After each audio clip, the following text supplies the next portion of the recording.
নমস্কার দর্শকরা, রকমারি ব্যঞ্জনে আজ আমি এসেছি আরও একটা পিঠের রেসিপি নিয়ে।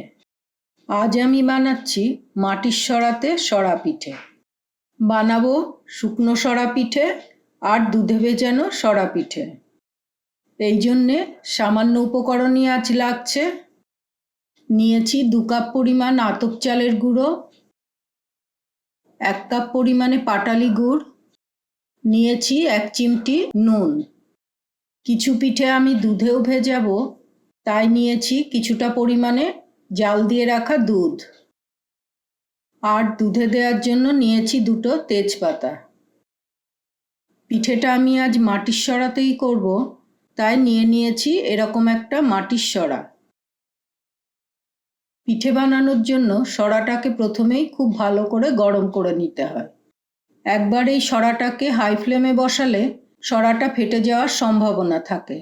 তাই যতক্ষণ আমি অন্যান্য উপকরণগুলি রেডি করছি, ততক্ষণ আমি সরাটাকে পাশের গ্যাসে লো ফ্লেমে গরম হতে দেওয়ার জন্য বসিয়ে রাখব। প্রথমেই আমি পিঠের ব্যাটারটা বানিয়ে নেব। নিয়েছি চালের গুঁড়ো, তাতে দিয়ে দিচ্ছি নুন। এটাকে ভালো করে মিশিয়ে নেব। এতে দিয়ে দিচ্ছি যে কাপে আমি চালের গুঁড়ো মেপে নিয়েছিলাম, সেই কাপেরই 2 কাপ ঈষদ উষ্ণ জল। এবার এটাকে আমি ভালো করে মিশিয়ে নেব। আপনারা চাইলে হাত দিয়েও ভালো করে মেখে নিতে পারেন। দেখবেন যাতে জলটা বেশি গরম না হয়, হাতে সহ্য করা যায় সেরকমই জল নেবেন। আমি এখানে যে চালের গুঁড়োটা নিয়েছি সেটা একটু মোটা গুঁড়ো। আপনাদের চালের গুঁড়ো যদি একটু ফাইন হয় তাহলে একবারেই 2 কাপ জল দেবেন না, একটু কম করে দেবেন, প্রয়োজনে পরে আবার দেবেন। এটা আমি ভালো করে মিশিয়ে নিয়েছি, এতে আর কোনো লাম্পস নেই। এটা আরও ফেটাতে হবে, তবেই পিঠেটা ভালো নরম হবে। তাই এটা আমি 2 মিনিটের জন্য মিক্সিতে ফেটিয়ে নেব। ব্যাটারটা মিক্সিং জারে ঢেলে নিচ্ছি।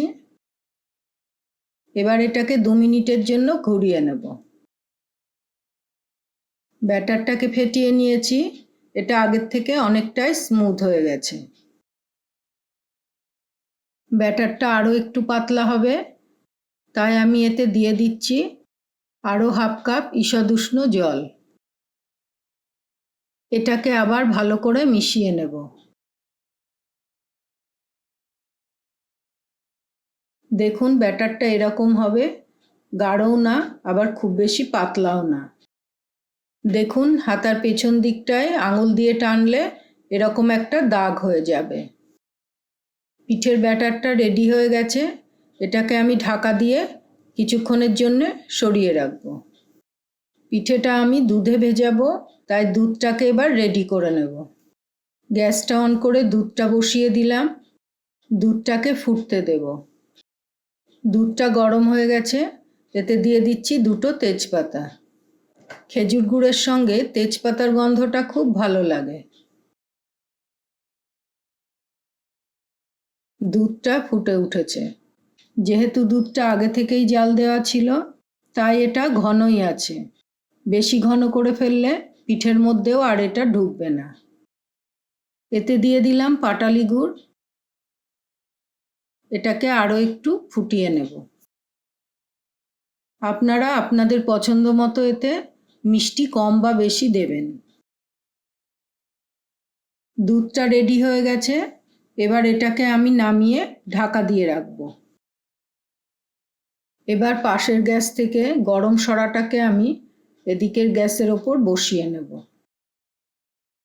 এতক্ষণে সরাটা খুব ভালো করে গরম হয়ে গেছে। এবার একটা থালায় কিছুটা জল নিয়ে পাশে রেখে দেব। আর পিঠে হবার পর যতবার সরার ঢাকনাটাকে তুলব এর উপরেই রাখবো। এবার সরার ঢাকনাটা তুলে রেখে আমি এর মধ্যে দিয়ে দিচ্ছি 1 হাতা ব্যাটার।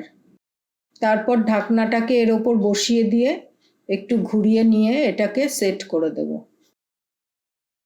এখন গ্যাসের ফ্লেমটাকে আমি মিডিয়াম হাইতেই রাখবো আর 2-3 মিনিট অপেক্ষা করব পিঠেটা হওয়ার জন্য।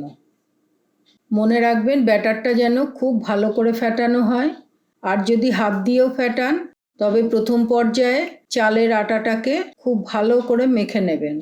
তারপরে এর মধ্যে অল্প অল্প করে জল দিয়ে এটাকে মিশিয়ে তৈরি করে নেবেন। আর যদি মিক্সিতেও ফেটান তাহলেই প্রথমে অনেক জল দেবেন না, কারণ ফেটানোর পর ব্যাটারটা অনেকটাই পাতলা হয়ে যাবে। 2-3 মিনিট হয়ে গেছে। এবার ঢাকনাটাকে সরিয়ে আমি দেখে নেব পিঠেটা হয়েছে কিনা। দেখুন পিঠেটা কত সুন্দর ফুলেছে। এবার আমি এটাকে তুলে নেব।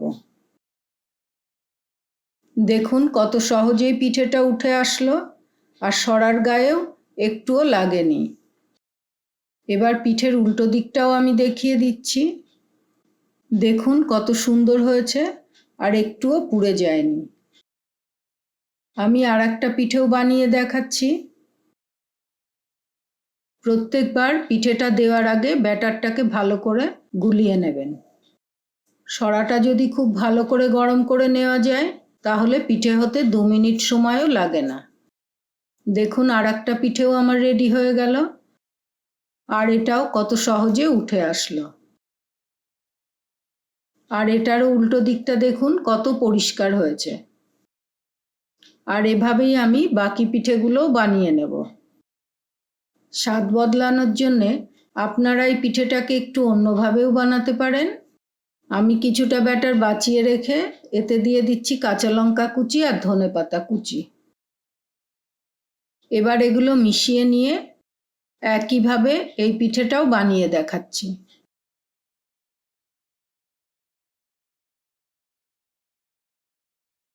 দেখুন এই পিঠেটাও কত সুন্দর হয়ে গেল। এটা দেখতে যেমন সুন্দর হয়, স্বাদে গন্ধেও ততটাই ভালো হয়। আপনারাও অবশ্যই একবার এইভাবে বানিয়ে দেখবেন। যে দুধটা আমি গুড়ের সঙ্গে ফুটিয়ে রেখেছিলাম তার মধ্যেও কিছু পিঠে আমি দিয়ে দিচ্ছি। এগুলো আমি দুধের মধ্যেই ভিজিয়ে রাখবো, আর যত বেশি ভিজবে ততই এগুলো খেতে সুস্বাদু হবে। দেখুন সব কটা পিঠেই খাওয়ার জন্য একদম রেডি। এগুলো আমি পরিবেশন করব ঝোলা গুড়ের সাথে। দেখুন পিঠেগুলো কেমন সফট হয়েছে, আর ছিঁড়ে দেখাচ্ছি ভেতরেও কত সুন্দর জালি হয়েছে। আর এর সঙ্গে থাকছে এই দুধে ভেজানো পিঠে, আর এগুলোতেও দুধ ঢুকে একদম নরম তুলতুলে হয়ে গেছে। তাহলে দেখে নিলেন কত সহজেই হয়ে গেল 2 রকম সরা পিঠে, আর বোনাস হিসাবে পেলেন ধনেপাতা কাঁচা লঙ্কা পিঠে। শীতের সন্ধ্যায় এই গরম গরম ফুলকো সরা পিঠে ঝোলা গুড়ের সঙ্গে খেলে তো খুবই ভালো লাগবে, আর দুধে ভেজানো পিঠে পরের দিন সকালে জলখাবার হিসাবে খুবই জমে যাবে। আমার এই সরা পিঠের রেসিপি যদি আপনাদের ভালো লাগে তাহলে ভিডিওটা অবশ্যই লাইক করে দেবেন। আপনারাও বাড়িতে এভাবেই বানাবেন, আর কেমন হলো অবশ্যই কমেন্ট করে জানাবেন। ভালো লাগলে অন্যদের সাথেও রেসিপির ভিডিওটা শেয়ার করে দেবেন। আর আরও এরকম রেসিপি পেতে আমার চ্যানেলটাকে অবশ্যই সাবস্ক্রাইব করে দেবেন। পুরো ভিডিওটা দেখার জন্য ধন্যবাদ।